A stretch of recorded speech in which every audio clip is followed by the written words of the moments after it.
finishing up my peaking cycle for the US Open. One of the reasons I decided to do the meet was because, you know, in my opinion, you really don't need a long peaking cycle to be successful at powerlifting. And I think one of the mistakes a lot of people make is that they try to do these long peaking cycles and just end up exhausting themselves, both physically and mentally. I really think for most people, 6 to 8 weeks is plenty of time to prepare for a powerlifting meet, assuming that your off-season programming is structured appropriately, which, if you're following this program, it is. So I decided I could do the meet without really impacting my bodybuilding much. If anything, it would help. And I thought that mentally, a meet might be a good opportunity for me to kind of get back on track after some personal stuff that I've had going on. We talked about dealing with personal stuff a little bit in the dealing with difficult situations section. But, you know, I think that by keeping my meet prep short, I was able to keep a lot of that stress down compared to my normal preps. And I really encourage you guys to try the same thing. When you look at these programs, you'll find they might be a little bit shorter than you expected.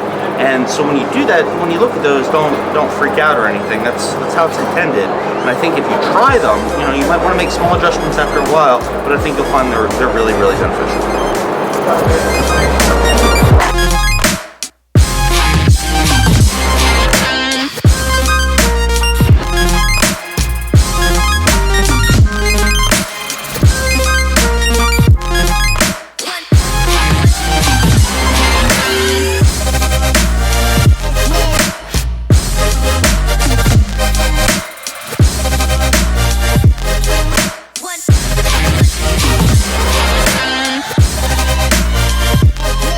So, when it comes to knee wraps, the name of the game is tightness. The tighter you can get these wraps, the better.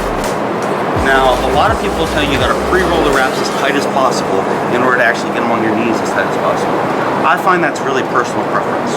Whether you choose to pre-roll or not, the idea is that you're putting them on, keeping tension throughout the entire 360-degree motion around your kneecap. Now, if you do pre-roll them, you need to pre-roll tighter ones.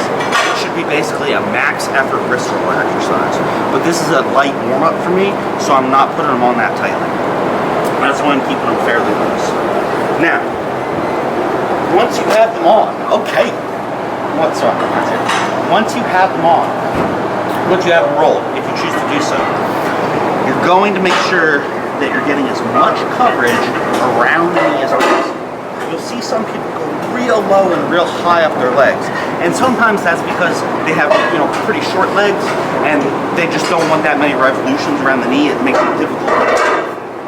Unless that's the reason you're doing it, you should be putting revolutions right around the knee, because the more wrap you can get around the knee, the more rebound you're going to get. Your quads and your calves aren't going to contribute to that rebound at all. So it's really, really important that you're making as much use of these wraps as you can, assuming you're, you know, if you're not using the wraps for competition, you're just using them for a little boost and training, it doesn't really matter. You know, you wrap them however you feel most comfortable. Alright, so when you're wrapping your knees, you pull your toes back and flex your quad. I like to start behind the knee and pull this wrap over the top right below the kneecap. Now remember, this is a loose wrap. We'll show you tight later. I get half coverage each time, so I have half that overlap each revolution to go around. I'm keeping tension, not a whole lot, not as much as I should, but I'm keeping tension in the whole wrap. And then this last one, I don't go quite half, I go maybe 3/4 to really try and lock it in.